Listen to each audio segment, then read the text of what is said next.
নামাজ কায়েম করুন বন্ধু, কারণ এপারের চেয়ে ওপারের জীবন বেশি সুন্দর।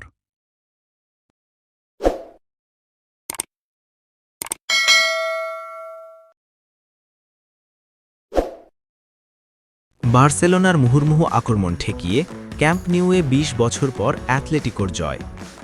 দুটি গোলের সময় চোখ পর্দায় না থাকলে ম্যাচের ফল নিয়ে ভুল ধারণাই হতে পারে। একের পর এক আক্রমণ করা বার্সেলোনাই তো জিতবে। প্রায় প্রতি ৬ মিনিটে একবার করে গোলের জন্য শট নিয়েছে তারা। অন টার্গেটেই ছিল ৮ শট। জিতবে আর কে? কিন্তু হয়েছে উল্টো। বার্সেলোনার মুহুর্মুহু আক্রমণ ঠেকিয়ে দিয়ে ক্যাম্প নিউ থেকে জয় নিয়ে মাঠ ছেড়েছে অ্যাথলেটিকো মাদ্রিদ। চ্যাম্পিয়ন্স লিগের কোয়ার্টার ফাইনালের প্রথম লেগের ম্যাচটিতে তাদের জয় ২-০ গোলে। হুলিয়ান আলভারেজের পর সরলথের গোলের ম্যাচে দিয়েগো সিমিয়ানের শিষ্যরা জালে শট নিয়েছিল মাত্র ৩ বার। এই জয়ে তারা সেমিফাইনালে এক পা দিয়েই ফেলল। দ্বিতীয় লেগের ম্যাচটি আগামী ১৫ এপ্রিল।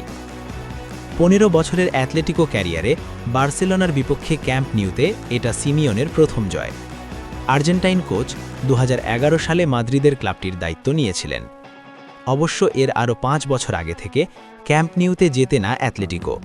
সবশেষ জয়টি ছিল ২০০৬ সালে। অ্যাথলেটিকো লিড নেয় আলভারেজের দারুণ এক ফ্রি কিকে। ৪৫ মিনিটে পাউ কুবার্সি ডি বক্সের একটু দূরে ফাউল করলে হলুদ কার্ড দেখান রেফারি। পরে ভিএআর দেখে হলুদ কার্ড বদলে যায় লাল কার্ডে। সেখান থেকেই ডান পায়ের বাঁকানো শটে জাল খুঁজে নেন আলভারেজ। ম্যাচের শুরুর দিকে অফসাইডের কারণে গোলবঞ্চিত হওয়া বার্সেলোনার সমতায় ফেরার সুযোগ পেয়েছিল বিরতি থেকে ফেরার কিছুক্ষণ পরেই। ৪৯ মিনিটে লামিন ইয়ামালের দূর থেকে বাড়িয়ে দেওয়া বল দুই ডিফেন্ডারের মাঝে পেয়ে যান মার্কাস রাশফোর্ড। তার সামনে ছিলেন কেবল অ্যাথলেটিকোর গোলরক্ষক হুয়ান মুসো। মুসোকে কাটাতে গিয়ে বার্সা ফরওয়ার্ড আর জালে রাখতে পারেননি।